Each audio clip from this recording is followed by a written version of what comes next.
Hoy nos acompaña Diego Rodolfo Viegas, antropólogo, abogado y profesor universitario, cuya obra transita fronteras poco exploradas entre lo visible y lo invisible, lo mítico, lo espiritual, lo cognitivo. En Los espíritus del aire, ovnis, visiones y antropología transpersonal, Viegas nos invita a mirar el fenómeno ovni, las luces celestes y telúricas, las apariciones marianas, los estados ampliados de conciencia, no como casos aislados o meras curiosidades, sino como manifestaciones culturales que dialogan con el mito, la biología, la memoria ancestral y con nuestra relación con la naturaleza, la sociedad y la conciencia misma. Este libro, cuyo germen viene de ideas gestadas hace más de 20 años, propone replantear el modo en que pensamos lo fantástico, lo sobrenatural, lo trascendente, integrándolos en una antropología que acepta la multiplicidad de formas de conocimiento. Hoy conversaremos sobre cómo ese puente entre lo místico y lo científico puede transformar nuestra percepción del mundo, qué nos revela sobre nosotros mismos y cómo encaja todo ello en una cosmovisión moderna, pero profundamente arraigada en tradiciones antiguas. Comenzamos.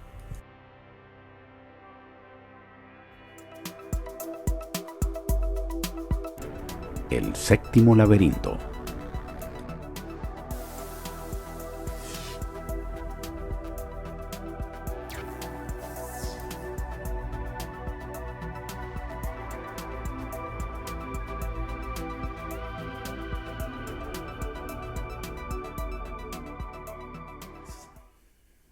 Hola, ¿qué tal, Luis, Eduardo?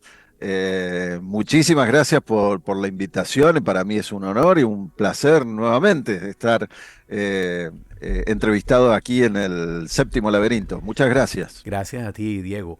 Te quiero preguntar, bueno, este es un tema muy complicado que quizás no es muy asimilable por el escepticismo o por la academia tradicional, pero al mismo tiempo tiene tantas vertientes de trabajo y el título es muy sugerente también, Los espíritus del aire.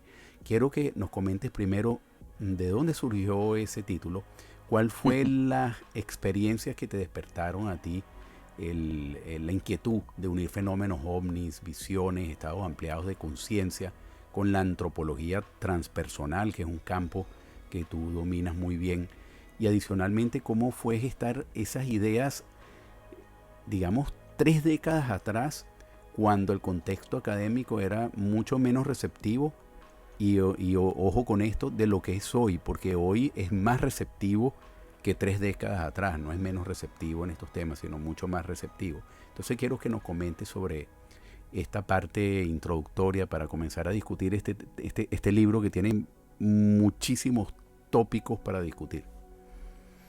Bueno, claro, hay que remontarse bastante tiempo atrás porque la verdad es que este libro, que creo que, bueno, tengo varios libros académicos, pero este es como el más popular de alguna manera, y cuando fue escrito empezó siendo un artículo, en realidad, de un boletín ufológico. Y luego se transformó ya en un libro con más pretensiones, digamos, por ejemplo, ya con este subtítulo de ovnis, visiones y antropología transpersonal, eh, pero con la intención siempre de llegar a dos públicos quizás totalmente diferentes, como puede ser, por un lado, el público de la ufología, el lector apasionado por el tema de los ovnis, el aficionado al tema de los ovnis, las luces misteriosas en los cielos, las abducciones o episodios de raptos y toda esta cosa, que, bueno, sobre todo en el norte global, en Estados Unidos particularmente, todavía sigue muy anclada a la hipótesis extraterrestre, después vamos a comentar eso, pero que quizás no tanto en Europa y en Sudamérica obviamente nosotros fuimos uno de los pioneros en avanzar con otro tipo de teorías, no necesariamente ligadas a la idea de lo extraterrestre. Y por otro lado, también acercar este tema, es decir, el tema de las luces misteriosas o los objetos, bueno, hoy se les llama WAPs, ¿no? Sí. Fenómenos no identificados, eh, al público más ligado a lo que sería la psiconáutica, eh, los estados ampliados de la conciencia, sustancias psicoactivas, enteogénicas, el chamanismo, digamos, el contacto con ese otro mundo simbólico, imaginal, trascendente o espiritual. Y de alguna manera, bueno, creo que se logró porque no sé en el mundillo de los psiconautas, pero en el pequeño mundillo de la ufología, del misterio, como le llaman en España, los temas de misterio, ha tenido una recepción buenísima, tremenda, excepcional. Incluso la edición española, ahora vamos a mostrar, fue eh, mostrado, por ejemplo, en un programa de Cuarto Milenio con Iker Jiménez, un programa que decano del tema del misterio en la televisión española y que lo siguen como 4 millones de personas, es decir, tuvo una gran recepción, pero empezó siendo, esto creo que nunca lo había mostrado antes en ninguna entrevista, creo que es la primera vez, empezó siendo un artículo en que fue el último número del boletín Ufología Racional. Yo pertenecía al grupo SIFO junto con Néstor Berlanda, Fabián López, Luis Pepe Pacheco, Oscar Alemano, Juan Acevedo, ese grupo, el Círculo de Investigadores del Fenómeno OVNI de la ciudad de Rosario, en Argentina, de entrada postuló una nueva escuela llamada ufología racional, que no debería ser confundida con racionalismo, porque éramos cualquier cosa menos O racionalistas, sea, ¿no? es algo así Justamente como no dejarse llevar por la locura y la fantasía, sino investigar los casos tenía desde que un punto ver, de vista tenía que ver en científico. realidad porque partíamos de la filosofía de Gastón Bachelard, Ok. un investigador que hablaba de el racionalismo material y que, bueno, solía decir que la ciencia avanzaba más por preguntas que por respuestas. Cuanto más preguntas, bueno, mejor. Las preguntas son las que hacen Claro. avanzar a la ciencia, no tanto las respuestas, que además las respuestas obviamente van modificándose, ¿no? Entonces, nos tomábamos de ese corpus filosófico, Gastón Bachelard, y por eso ufología racional. Eh, pero básicamente lo que queríamos era conformar una escuela. En aquella época, en los años 90, estaba bastante de moda todo lo relacionado con el nuevo paradigma. Se hablaba mucho de que la ciencia estaba transicionando desde el viejo paradigma positivista, materialista, dualista. Yo digo siempre, no hay nada más materialista y positivista que un ufólogo amante de la hipótesis Ujú. extraterrestre. Son tremendamente materialistas, ya su cultura de base es la ciencia materialista.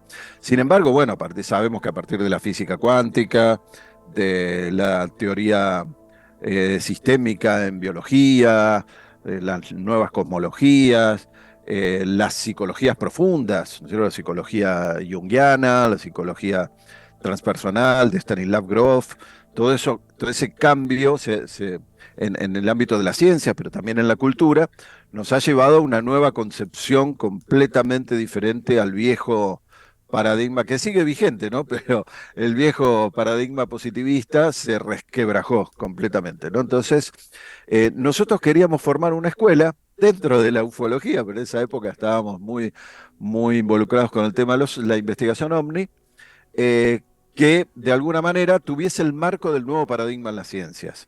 Entonces, el boletín Ufología Racional, que tuvo muy buena recepción, por ejemplo, en Chile, siempre ávidos lectores eran Sergio Sánchez Rodríguez, Ujú. Diego Zúñiga, de, de Santiago de Chile, por ejemplo. Bueno, anduvo también dando vueltas el boletín por México, fundamentalmente Oscar García. Y la gente de Perspectivas Ufológicas también lo ha leído. Y el número 6, que fue el último boletín, porque el CIFO se disuelve en esa época, es del año entre el 98 y 99. Y era un monográfico especial que se subtitulaba Ovnis y estados No ordinarios de la conciencia. Esos, Y allí esos aparecía. boletines no están online, ¿verdad, Diego? No Ok, están online, no, ok. tendríamos que subirlos y nadie tomó el trabajo de hacerlo. Estamos hablando 98, 99 y aquí aparece ya eh, Los espíritus del Ah, aire. ¿Eh? El título del artículo ahí ilustrado, ¿no es cierto? Empezó siendo un artículo, después ter- eh, pasó a ser un libro para los amigos, digamos, Los espíritus del aire, está la tapa. Para los amigos, en el año 2000, 2001. Y recién hay que esperar hasta el 2018 para que se publique en la Argentina, en la editorial, digamos, distribuido en todo el territorio, en algunos países limítrofes, por la editorial Duncan, ¿no sé, Los Espíritus del Aire, y después, bueno, tuve la fortuna de que se interesaran en España y en México, y sale la versión española, que para mí es la más completa. Fíjense que cada vez se hace más gordo Más gordo. sí. el libro, porque le fui agregando, obviamente lo fui actualizando, le fui agregando nuevos capítulos. Para mí esta es la versión más completa, lamentablemente es de Reediciones Anómalas, de Pablo Vergel, en España. Para mí es maravillosa la portada y también el contenido más completo. Pero está agotado también, se agotó la edición argentina, se agotó la española y lo pueden conseguir a partir de la edición mexicana, que está tanto online como física, ¿no? Claro. Sí, Y esta tiene la particularidad que no tienen ninguna de las otras ediciones, que tiene la traducción al español de la entrevista entre John Mack, el famoso psiquiatra investigador de las abducciones en los Estados Unidos, y Terence McKenna, que era el gurú de la psicodelia y de los estados ampliados de la conciencia en los años 90, ¿no? Ese encuentro maravilloso y ese diálogo que para mí, bueno, inédito en español. Entonces, bueno, largo camino.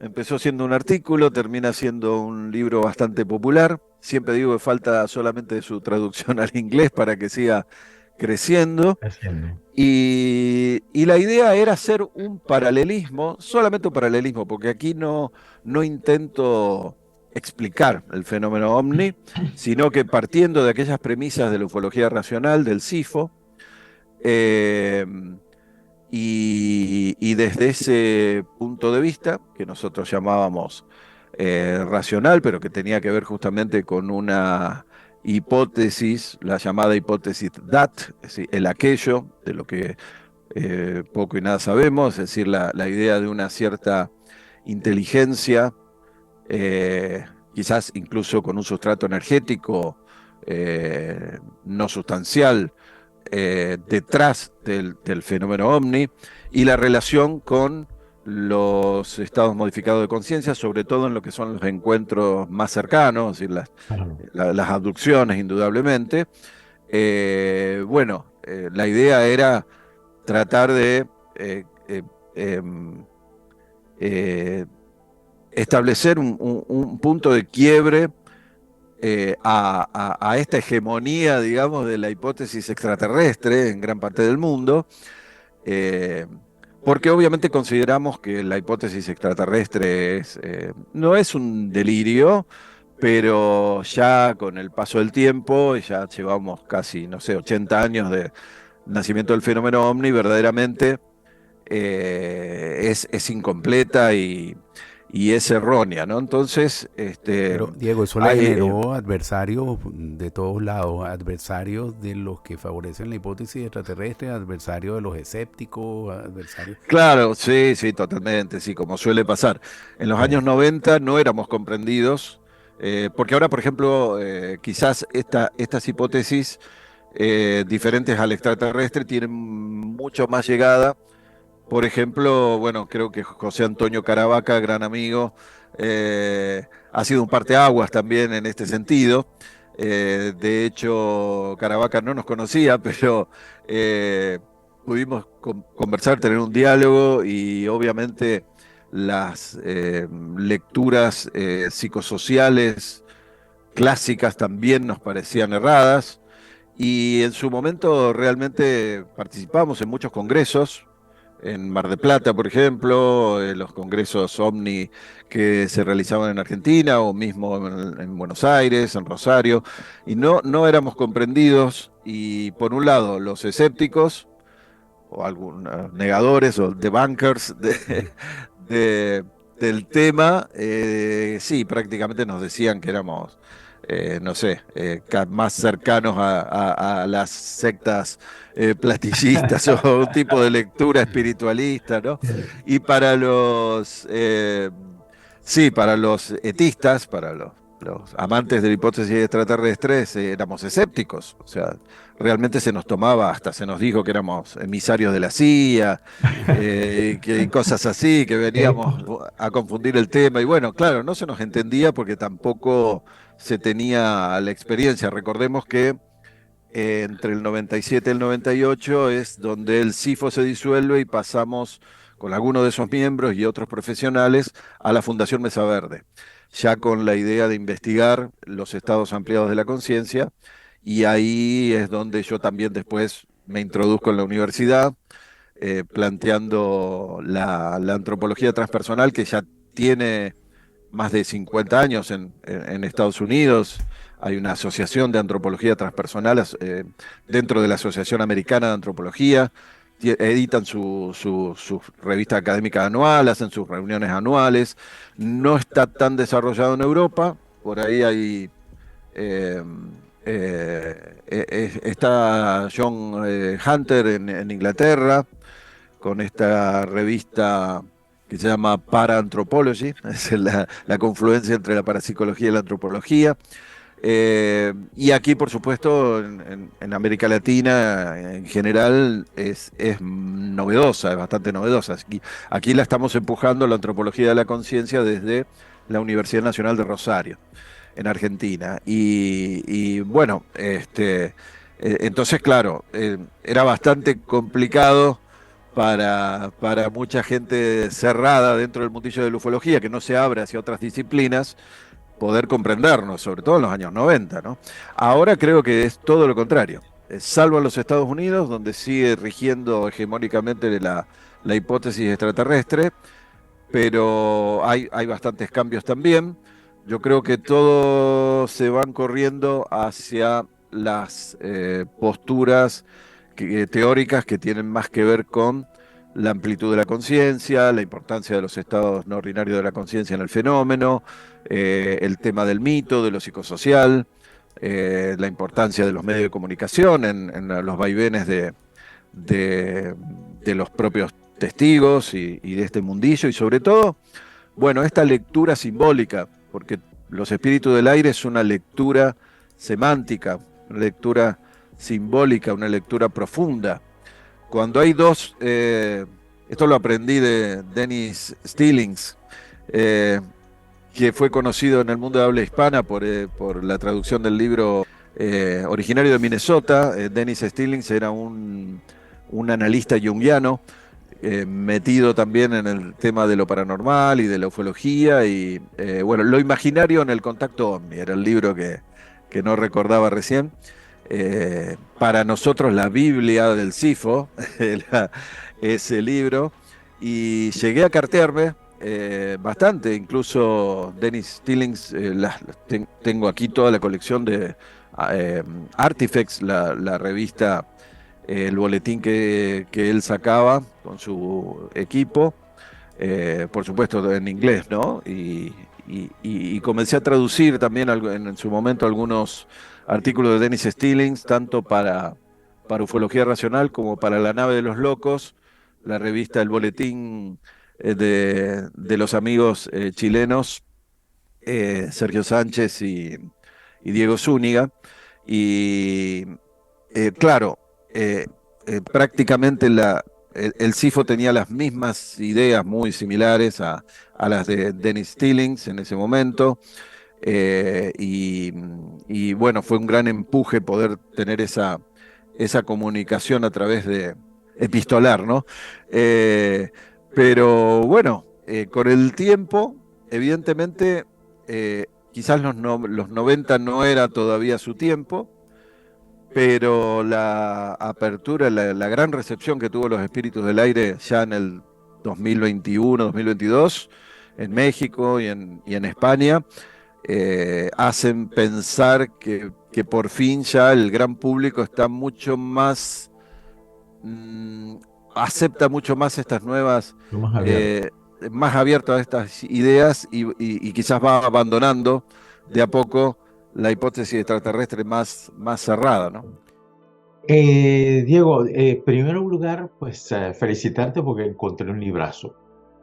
Gracias, muchas gracias. Extraordinario y de ahí en adelante me surgieron muchas preguntas que algunas de ellas te las voy a hacer en esta conversación. Y quizás una de las principales es que me llama la atención qué en común tiene, por ejemplo, los avistamientos con las apariciones marianas, por ejemplo, o lo que se llaman los fenómenos chamánicos.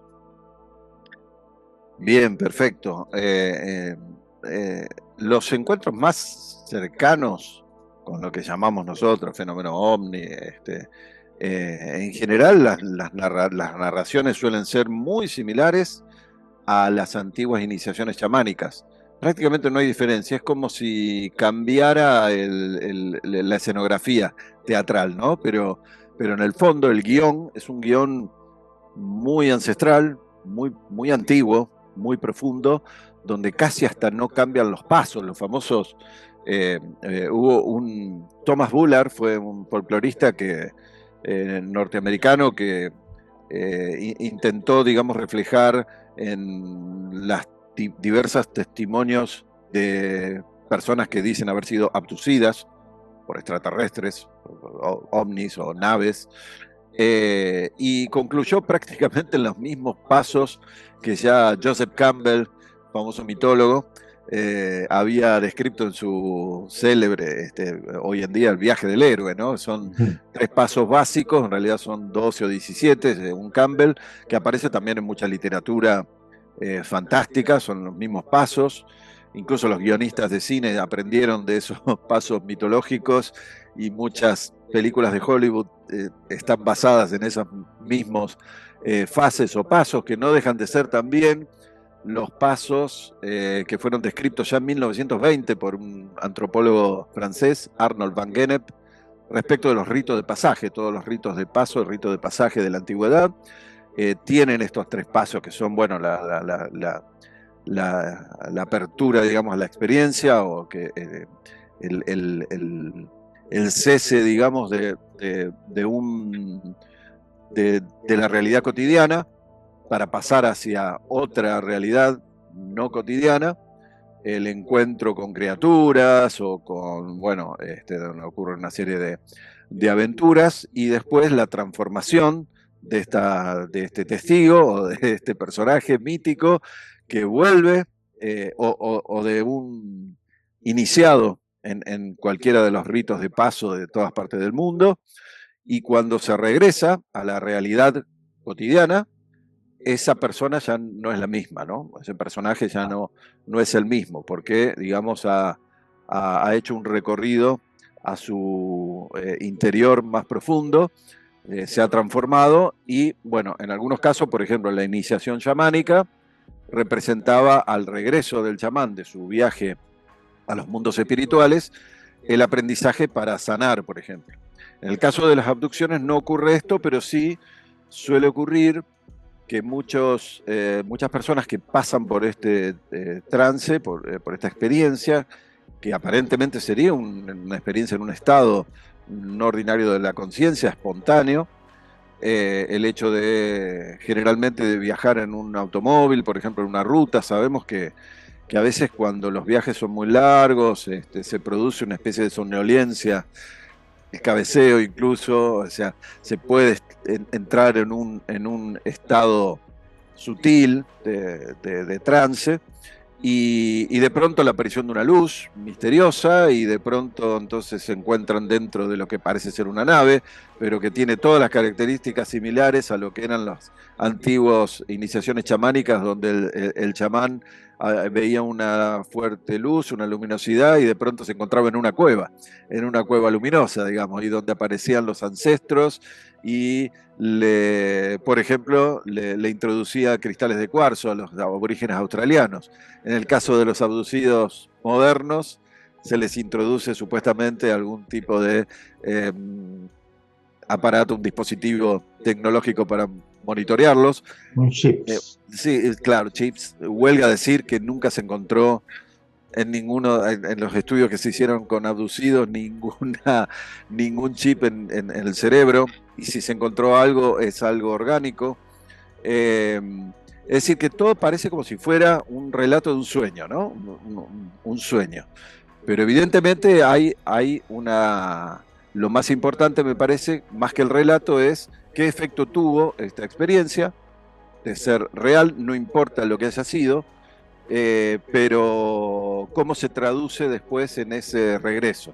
Y pasa que muchos abducidos quieren comenzar a hacer imposición de manos, o piensan que tienen una misión para salvar el mundo. Para cuidar la ecología, el medio ambiente.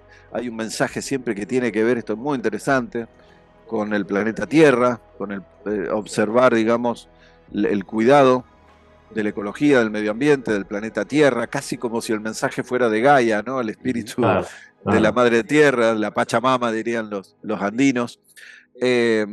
Y ahí está, ¿no? Entonces nosotros nos enfocamos más en ese mensaje profundo, más que para salirnos, digamos, de esta dicotomía constante entre los escépticos, que no creen o niegan, y los crédulos, creyentes absolutos, que también no tienen una lectura simbólica de estos sucesos, ¿no? El impacto cultural es fuerte. Sí, no, sin duda. Bueno, yo en mi materia antropología del conocimiento dicto, hay una parte del programa donde hablo de la mitologización ovni, como un ejemplo de los neomitos, ¿no? Porque el ser humano moderno, por más tecnológico y materialista que sea, no perdió nunca la capacidad de mitologizar, ¿no?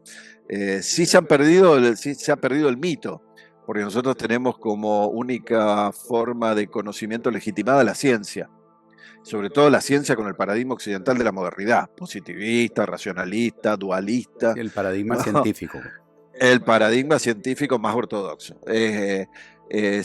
Sin embargo, el ser humano nunca perdió la capacidad de mitologizar. Lo que pasa es que tenemos neomitos, que no son trascendentes como los mitos de las antiguas sociedades, es inmanente, pero de alguna manera pareciera que nos está brindando un tipo de mensaje en el sentido de vuelvan al espíritu, vuelvan a la interioridad, ¿no? En un mundo donde todo parece que es exterior, objetos, consumismo,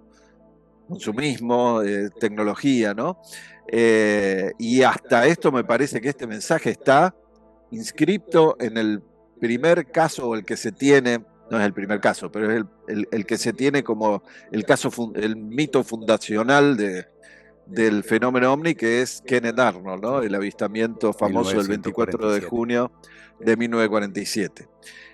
Fue Carlitos Matos, uno de los integrantes también del CIFO en los 90, quien me hizo notar que no es cualquier fecha el 24 de junio. En el hemisferio norte es el día de San Juan, el verano de San Juan.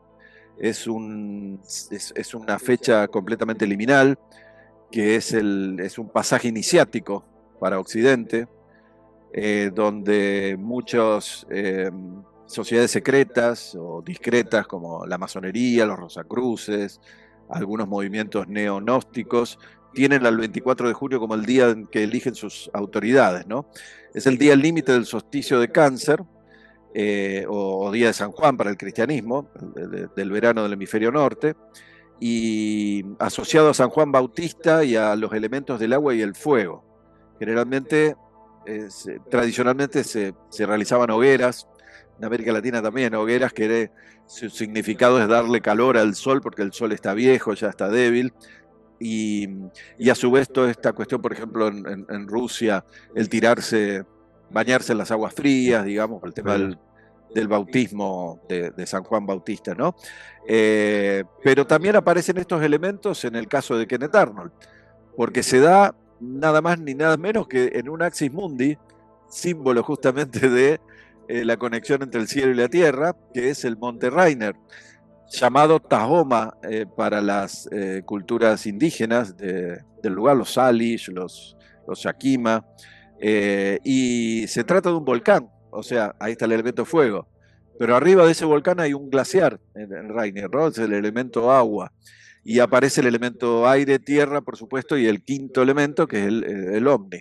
Y no fue un solo ovni, fueron 9 flashes luminosos, lo cual también nos habla de esta cuestión del símbolo del reflejo especular. En la noche de San Juan, en España, por ejemplo, se conocen las leyendas de las encantadas.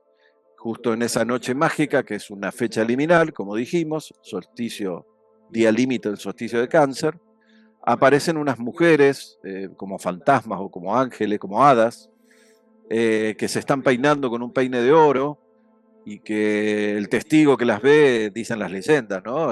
Quedan así como muy impactados, como arrobados, y, y están cerca, digamos, se están mirando en un espejo, ¿no? Mientras se peinan.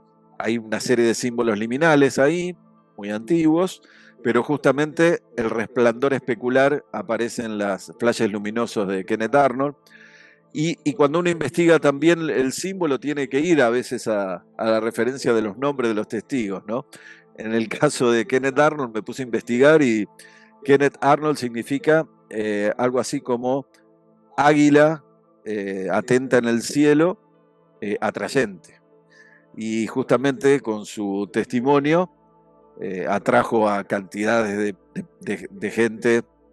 80 años después estamos hablando del fenómeno OVNI todavía, y un buen nombre, digamos, simbólico para una persona que era un buscador de objetos desde el aire, ¿no? Era un rastreador, que tiene esta experiencia y es como el mito fundacional.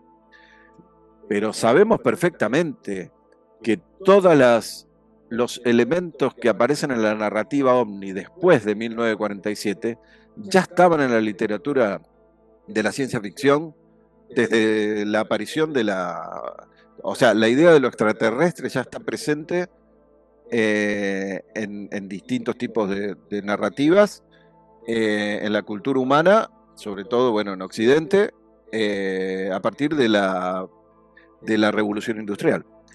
Antes de la Revolución Industrial no hay una idea clara de lo extraterrestre. No, Ya tenemos en 1775, hay revistas francesas, porque en ese momento el país más avanzado, digamos, era Francia. Hay una que se llama el filósofo sin pretensión o el hombre raro.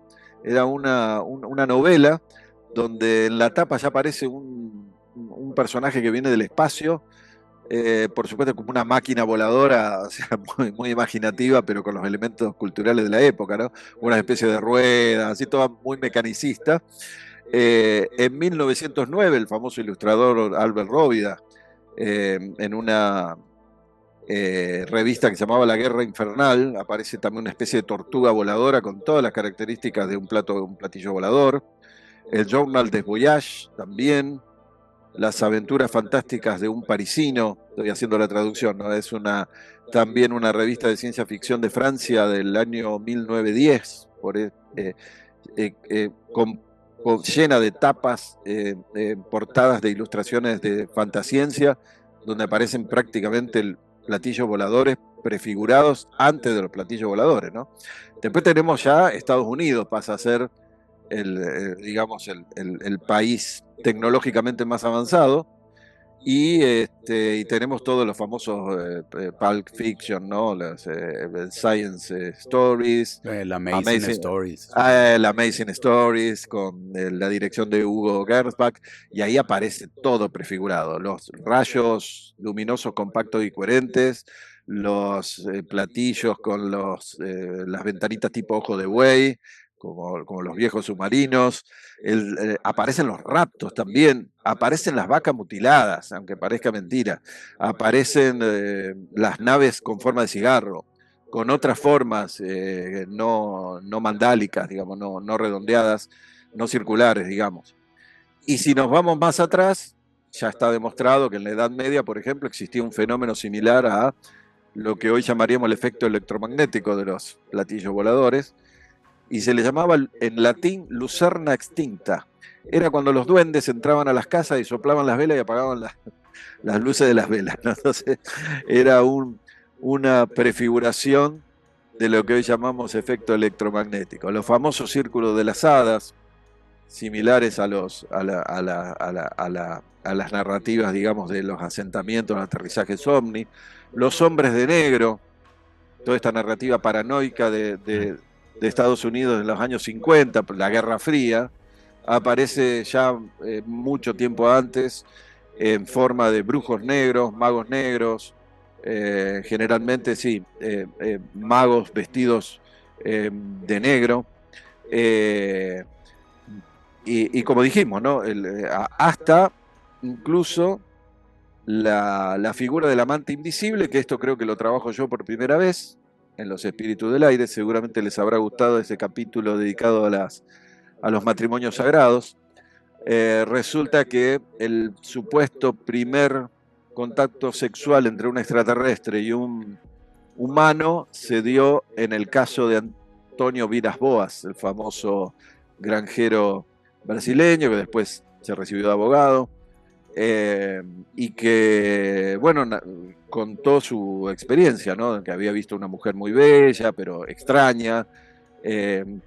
Dos extraterrestres lo llevan, digamos, hacia la nave, pero bueno, cuando ve a esta especie de mujer extraterrestre, tiene una cópula con ella, y en fin, ella se señala el abdomen y después señala arriba el cielo, como que los hijos híbridos iban a nacer en el cielo. Y bueno, obviamente que el espacio en la era espacial viene a sustituir simbólicamente al viejo espacio, digamos, del inconsciente, y de esa manera resulta que al investigar profundamente este tema me encuentro con que la antropología ya conocía las bodas sagradas, los matrimonios chamánicos, y hasta nosotros dimos en nuestra interacción durante 17 años con don Antonio Muñoz Díaz, un chamán shipibo conibo del Amazonas peruano, lamentablemente fallecido en 2017. Don Antonio... Él fue el que devino un pintor después, ¿no?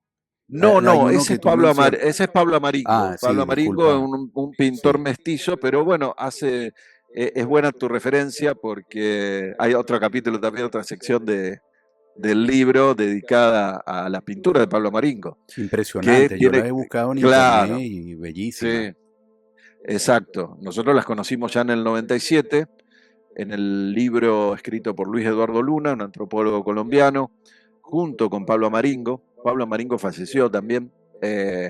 Tuve la suerte de conocerlo, a Pablo Amaringo, en el 2003.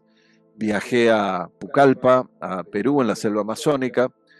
Y claro, él devino en pintor porque Denis McKenna y Terence McKenna, famosos Hermanos, investigadores sí. de los hermanitos de investigadores de los estados ampliados de la conciencia, lo conocen y ven que tiene un gran talento para la ilustración y para la pintura. Entonces le dicen, ¿y por qué no te pones a pintar tus experiencias cuando eras curandero y hacías tus viajes de ayahuasca y tenías tus visiones? Perfecto, entonces comienza a pintar, realmente fundó una escuela, la escuela Usco Ayán, en el pleno Amazonas. Mucha gente le comenzó a copiar, hoy en día hay muchos que también siguen esa escuela y siguiendo su modelo. Y resulta que los hermanos McKenna se dan cuenta que en muchas pinturas, de hecho en ese libro que se llama Ayahuasca Visions, Luis Eduardo Luna y Terence McKenna, y Pablo Amaringo, encuentran un montón de platillos voladores, por lo menos en 10 o 20 de las pinturas que aparecen en ese libro, Y yo le pregunté personalmente a Maringo cuando estuve con él, que eso la verdad que nunca lo subí a YouTube, o sea, esa entrevista la tengo grabada, solamente en el Congreso Internacional de la Ayahuasca en 2019, en Girona, España, fue la única vez que yo lo proyecté eh, para el público que estaba allí presente, que eran todos académicos, investigadores. Eh, y ahí en esa entrevista filmada me dice a Maringo que él pintaba esos platillos junto con todos los otros seres mitológicos propios de la cultura amazónica, los chaikuni, que son como una especie de duende y todo esto, porque en los años 60, cuando él era muy joven, en pleno Pucallpa, que todavía no estaba la carretera panamericana, o sea, estaba muy rodeado de selva, todavía era bastante selvático, digamos, no es la ciudad importante que hoy conocemos en medio del Amazonas, pero no tan importante como, como Manaos, por ejemplo, pero bueno, pero Pucallpa es bastante grande, eh, o como Iquitos, la gran capital de la Amazonía peruana.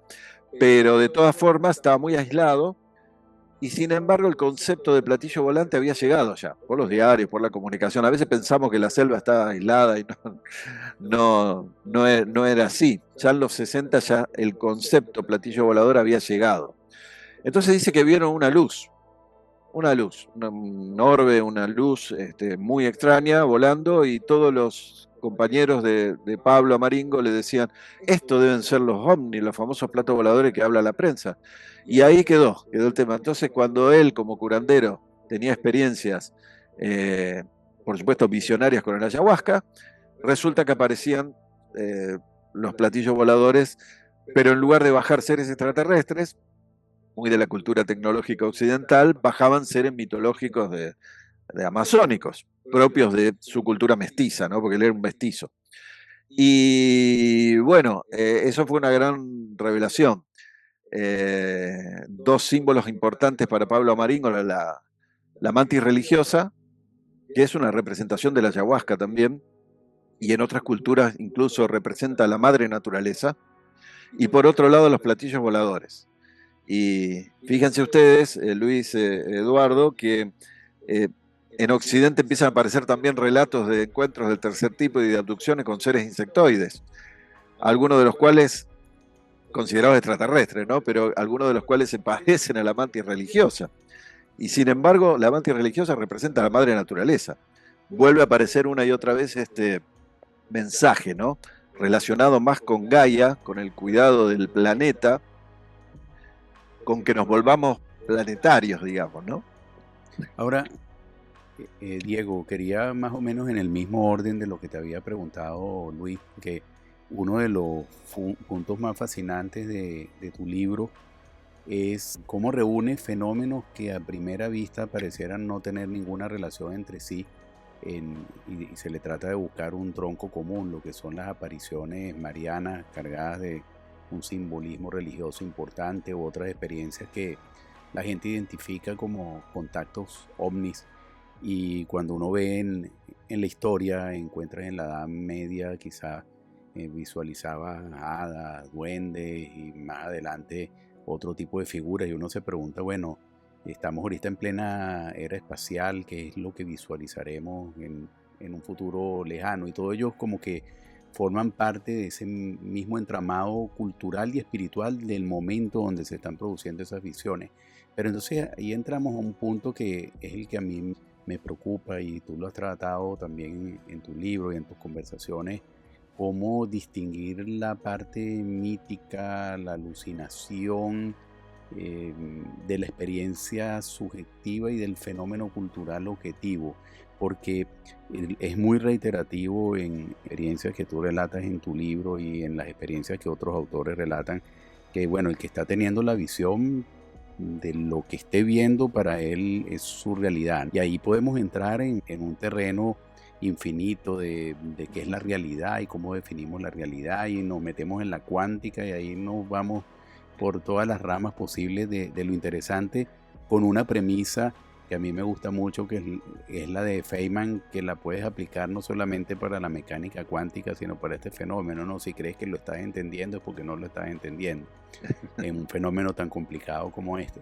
Entonces te pregunto, quiero que me comentes, que nos comentes sobre ese tema de lo subjetivo y lo objetivo y la construcción de la realidad, y sobre todo que ya tú nos has sumado algunas ideas, toda la experiencia antropológica de investigaciones que se han hecho en comunidades indígenas sobre sus visiones, sueños entógenos, cómo ellos dialogan con este tipo de fenómenos desde hace milenios. ¿Cómo manejamos esta parte tan complicada? El rol de los ovnis cumplen el mismo rol hoy día que el de los dioses o los ángeles en otra época. Sí. Bueno, esto que ustedes dicen ya lo había planteado obviamente hace más de 50 años Jacques Vallée, ¿no? 1969, con su famosa obra, Pasaporte a Magonia. Pasaporte a Magonia, la obra más famosa, que se dice que, bueno, que abrió a la creación de la escuela psicosocial, ¿no? Sin embargo, nosotros damos, como CIFO ya hace 30 años, habíamos dado el paso más allá de la hipótesis psicosocial. Y es cierto que el fenómeno ovni, como también muchos otros fenómenos que nosotros encasillamos como paranormales, mitológicos, religiosos, etcétera, quizás a lo mejor somos nosotros los que estamos equivocados desde ese punto de vista tan positivista de encajar en pequeñas cajas separadas de distintos fenómenos que en realidad tienen bastante relación y vinculación entre sí, fenómenos religiosos, paranormales, ufológicos, etcétera.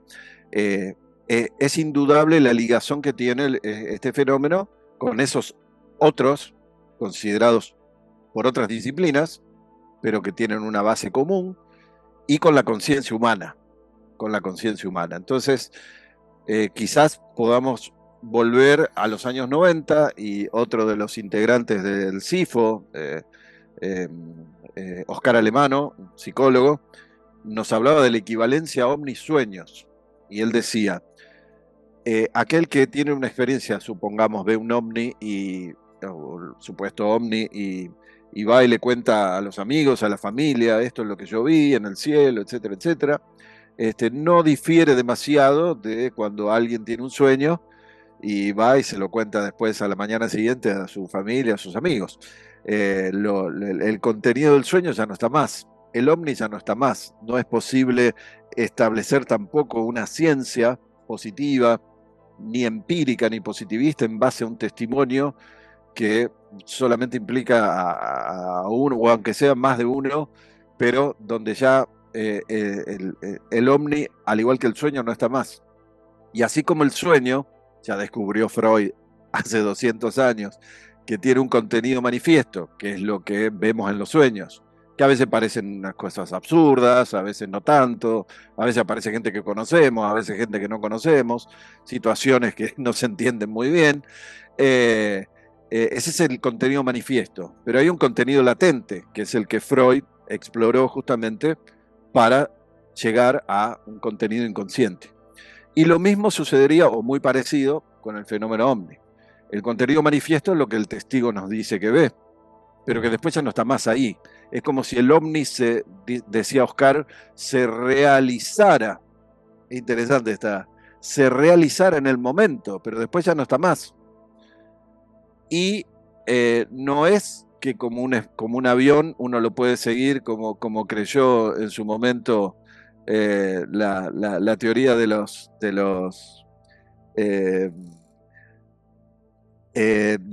mapas, digamos, en los que se supone que las ortotenias, ¿no? De Aimé Michel, que se suponía que si alguien había tenido un avistamiento en un lugar de Francia, el otro en otra provincia francesa, bueno, se supone que era el mismo ovni, que como una especie de nave. No es así. Se podía predecir la ruta. Claro, se podía predecir, y eso no es así, porque el ovni se realiza en el momento y desaparece. Y no es el mismo que pueda aparecer en otro lugar, en otro sitio, con otro testigo además. Entonces es muy similar al tema de los sueños, ¿no? ¿Cuál sería el contenido?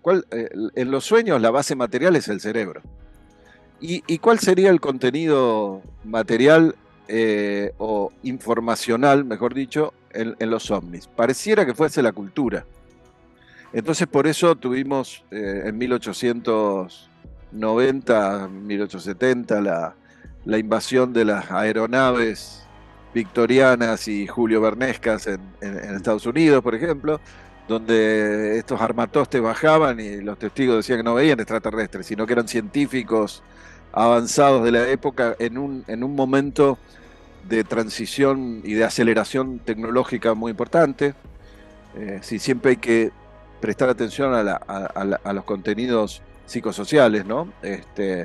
Pero sin quedarse en el escepticismo de la escuela psicosocial, sino dar un paso más en relación al tema de la conciencia y de la realidad psíquica, digamos, o la realidad de la psiquis profunda de los arquetipos, que no son meras abstracciones, ¿no? Desde la antropología transpersonal también se piensa los símbolos no como meras abstracciones, sino realmente como poderes, fuerzas vivas, así como lo entienden los pueblos originarios. Entonces, esa es la base material informacional, la cultura, y por eso fueron cambiando, digamos. Los platillos voladores ya no se vieron más, esos que parecían remachados, yo les llamo los platos voladores remachados de la posguerra. Después pasaron a ser ya posmodernos, ya con la posmodernidad. El cambio este que hablamos antes es el cambio de la ciencia hacia la física cuántica, digamos, la sistémica, la nueva cosmología y demás. Empezamos a verlos ya como, ya no se ven armatostes tipo plato voladores, parecidos a los aviones de la Segunda Guerra Mundial, remachados, sino que ya son ubicuos, son más sutiles, son una especie de luces que se comunican a veces individualmente con una persona en ciertos lugares, como en el Cerro Uritorco, en Argentina, o en esos sitios, digamos, mágicos. Y de alguna manera vienen a transmitir un mensaje profundo. Si hay una inteligencia ahí atrás, es lo que Juan Acevedo llamaba that, el aquello, de lo que poco y nada sabemos, y que hoy en día, 30 años después, se están elaborando junto con Néstor Berlanda, estamos esperando que salgan sus nuevos libros, la teoría de la interfusión cognitiva simbólica, es decir, hay una interacción entre, llamémosle, una conciencia, una inteligencia que está detrás de lo que nosotros llamamos fenómenos ovni, paranormales, religiosos, mitológicos, etcétera, que tienen una conexión entre sí. Hay efectos en la conciencia, hay transformación a veces en los testigos, y uno de los mediadores entre esa inteligencia, llamémosle, o esa conciencia, o ese dat, ese aquello de lo que muy poco sabemos, y la conciencia humana, podría ser en algunos casos incluso una energía no sustancial, que son los campos conocidos hoy en día como los plasmoides, ¿no? Los plasmas. Serían suerte de daimone para meterlos en el concepto Una suerte general. sí, de daimones, porque a estos entes plasmáticos, que es el cuarto estado de la materia, y que se sabe que pueden autoorganizarse, y hasta algunos llegan a decir que no está demostrado, por supuesto, Pero todavía, ha pero que salido en pueden, revistas científicas sí, ha salido reputadas en revistas esa tesis. científicas, exacto, sí. Sí, sí, pueden autoorganizarse, algunos incluso pueden generar campos electromagnéticos que incluso tienen dentro, pueden verse como una forma similar al ADN. Y por eso digo, no está demostrado, pero algunos piensan que podría tener una especie de que los plasmoides tengan una conciencia inorgánica, ¿no? Serían como una especie de seres inorgánicos, pero en cierta forma conscientes, y que para la teoría de la interfusión cognitiva, en diversas situaciones puntuales, estos campos que pueden provenir también de las placas tectónicas o, digamos, fuentes electromagnéticas, pero también de fuentes, o sea, estados emocionales extremos en diferentes seres humanos, situaciones extremas eh, en lo psíquico, podría formar una especie de interacción, una interfusión, en la cual esos plasmas tomarían información emocional del testigo y por eso finalmente la experiencia ovni, la vivencia ovni, toma una forma bastante subjetiva. Esto que Caravaca lo dice con otros términos, en el sentido de la teoría de la distorsión, en el sentido de que supongamos, creo que él habla de un testigo particular que estaba muy interesado en Egipto y en las pirámides de Egipto, y en un momento dado ve un ovni que tenía forma de pirámide. O sea, ese tipo de cosas podrían explicarse a través de esta teoría de interacción, que es hija o nieta del DAT de los 90, y de esta equivalencia omnisueño del contenido informacional de la que hablaba Oscar Alemano. Es decir, son las últimas vueltas de tuerca de aquellas teorías que con el SIFO nos empezamos a formular y que son las que aparecen reflejadas en los espíritus del aire, ¿no?